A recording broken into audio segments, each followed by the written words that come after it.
రూపాయి కూడా నువ్వు చెల్లించాల్సిన అవసరం లేదు. 30 సంవత్సరాల క్రితమే మీ నాన్న చెల్లించేశాడు. ఎలా? ఆనాడు మా అమ్మకు మందులు ఇచ్చాడు, పట్టెడు మెతుకులు పెట్టాడు. ఆ రుణం తీర్చుకునే అవకాశం ఇప్పుడు దేవుడు నాకు ఇచ్చాడు. ఆ పిల్లవాడు ఎవరో కాదు, మీ నాన్నకు వైద్యం చేసిన నేనే.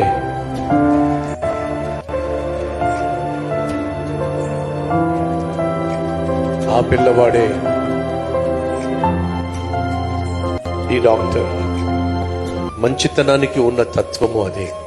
దయ చూపించండి, ఆ దయ తిరిగి ఒకరోజు మళ్ళా మీ దగ్గరికి వచ్చేస్తుంది.